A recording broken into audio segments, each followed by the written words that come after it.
आप देख रहे हैं न्यूज वन नेशन, हर खबर। नमस्कार, न्यूज वन नेशन देख रहे हैं आप और मैं हूं राजा तिवारी। बक्सर जिले के ब्रह्मपुर प्रखंड अंतर्गत भदवर पंचायत से मुखिया प्रत्याशी दीपक तिवारी जी हमारे साथ बने हैं। बहुत बहुत स्वागत है दीपक तिवारी जी आपका।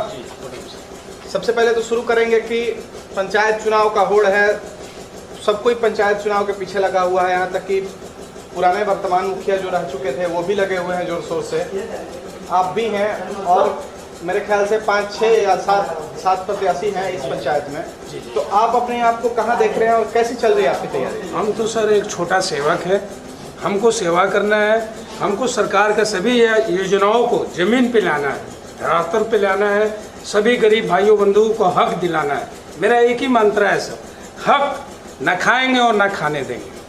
हक जो है, हक के अधिकारी उनको देना है सर। इसके लिए लड़ाई चल रही है और सबसे आश्चर्य करने वाली बात है सर, अभी तक मैं मैदान में नहीं उतरा, मैं ना प्रचार किया अभी तक हम सेवा काल में है सर। अभी 2.5 लाख 3 लाख का मैं स्वयं अपने से ब्लीचिंग पाउडर 11 दिन 12 दिन छिड़काव करवाया पूरे भदवर में।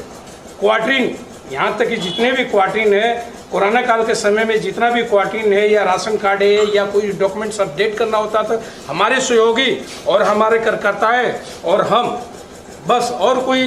दीपक जी, आपके पंचायत वासियों का और भी कुछ है, उनका कहना है, जनता है कुछ है, उनका कहना है कि दीपक तिवारी जी इसके पहले पंचायत चुनाव के पीछे नहीं पड़े हुए थे, लेकिन पंचायत चुनाव का फंड ज़्यादा आ जाने से इस वजह से दीपक तिवारी जी चुनाव लड़ना चाह रहे हैं। तो क्या सच्चाई है? पैसा के लिए आप चुनाव लड़ने के लिए उतरे हैं पहली बार? नहीं सर, मेरे माता पिताओं के पास बहुत सारा पैसा है और हमको घर में मेरा सीमेंट नहीं लगाना है। मेरा अभी 2-2 3-3 गाय मरी है सीमेंट की वजह से, क्योंकि हमारे घर में सबसे ज़्यादा प्लास्टर है और गाय मरने की वजह से हम लोग प्लास्टर तोड़वाते हैं। और दूसरी सबसे अहम होता है सर राजनीति अच्छाई और भलाई करने के लिए कीजिए, वरना राजनीति मत कीजिए। दीपक जी, मुद्दा क्या रहेगा आपका? किस मुद्दा को लेकर आप पंचायत? मेरा तो सर महिला शक्तिकरण है, आदर्श ग्राम है, शिक्षा है, मेरा तो क्लियर है सर। 3-4 जी। आपके हिसाब से अभी तक कितना विकास हो चुका है पुराने मुखिया के द्वारा आपके पंचायत में? 40 साल से लूट घुसूट की सरकार चल रही थी, अभी भी वही जारी है। और सबसे बड़ा बात है, जिसको हक देना चाहिए, जो गरीब के घर में, आपने देखा होगा कई गांव में जाते होंगे, उसका छत से पानी टपक रहा है, नीचे रहने का जगह नहीं है, ना कोई योजना से अटैच किया गया है, ना उसको कोई योजना दिया जाता है। ऐसे बहुत सारे ऐसे लोग मिलेंगे जो योजना के बारे में तो छोड़िए, मुखिया उनके दरवाजे पर कभी गए भी नहीं है देखने के लिए कि वो किस हालात में किस जगह पर रहता है। तो कोरोना काल में तो सब मुखिया भाग गए, मुखिया से कोरोना काल का लड़ाई मुखिया, कोई भी मुखिया नहीं थे। और सबसे बड़ा बात होता है चमचा। आज की डेट में देखिए, मेरे साथ है सर, घर घर दीपक बनाम चमचा, यही फाइट है भदवर में। चूँकि और भी सुनने को मिला है, काफ़ी पेपरबाजी भी हुआ, पेपर में बहुत दिनों निकला कि विवादों से घिरा रहता है आपका भदवर पंचायत। यहाँ तक कि वर्तमान मुखिया का भी नाम था, कुछ हमला वाला भी बात सामने निकला हुआ था। तो इन सब में मतलब कुल मिला के क्राइम का ग्राफ है आपके पंचायत में। जी।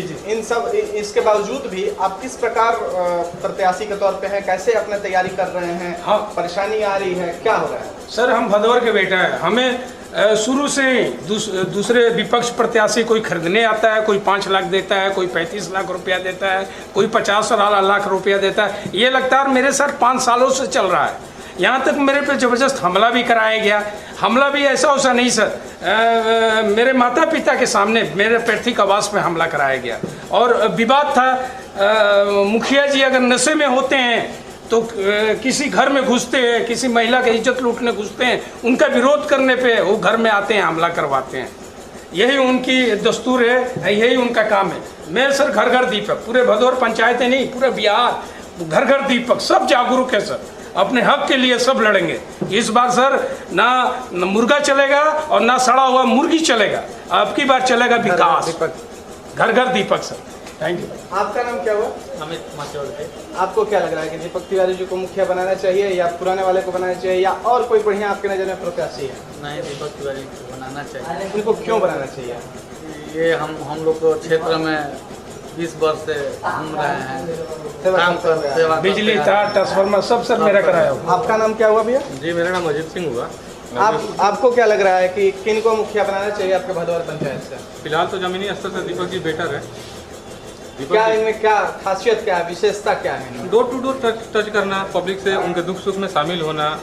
सबसे बड़ी बात है कि अभी जो हमारे पंचायत का कंडीशन है कि हमारे पंचायत को जाति विशेष में बांटा जा रहा है।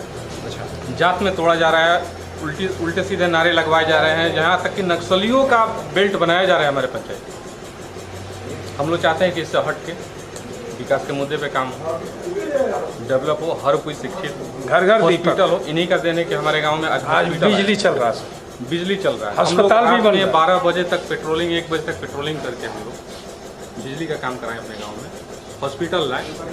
तो हमारा उम्मीद है कि हमारे पंचायत के लोग इनका साथ देंगे और बहुत ही बढ़िया ढंग से देंगे। बिल्कुल। आपका क्या नाम हुआ चाचा? जसवर। आपका क्या मन है कि दीपक तिवारी जी को मुखिया बनाना है या किसी दूसरे को वोट देके जिताना है? मुखिया तो दीपक बाबा को बनाना है। क्यों बनाना है आखिर? ये समाज सेवी है। अच्छा, आपके नज़र में अच्छे आदमी समाज सेवी, इसलिए इनको मुखिया बनाया जाए। जैसे कि आपने देखा, अभी हमारी बात हो रही थी भदवर पंचायत के मुखिया प्रत्याशी दीपक तिवारी जी से। पहली बार इन्होंने अपना दावेदारी किया है मुखिया से इस भदवर पंचायत में, और प्रत्याशी के तौर पर लगातार मेहनत कर रहे हैं, कर्मठ हैं, काफ़ी ईमानदार हैं और सही के राह पे ये चलते हैं। और इनका नारा है घर घर दीपक। और इनसे भी बात करने में पता चला, या और यहाँ इनके गांव वालों से बात करने में पता चला कि बिजली भी लाया हुआ इन्हीं का है, लाइट का भी प्रबंध कराया हुआ इन्हीं का, अस्पताल का भी प्रबंध कराया हुआ जो कि भी बन रहा है। तो यहाँ के जो प्रतिनिधि हैं उनके द्वारा कुछ नहीं हुआ, लेकिन दीपक जी प्रतिनिधि नहीं रहते हुए भी इतना सब किए, जिस वजह से यहाँ की जनता दीपक तिवारी जी को चाहती है मुखिया बनाना। न्यूज़ वन नेशन से राजा तिवारी, सहयोगी अमर के साथ।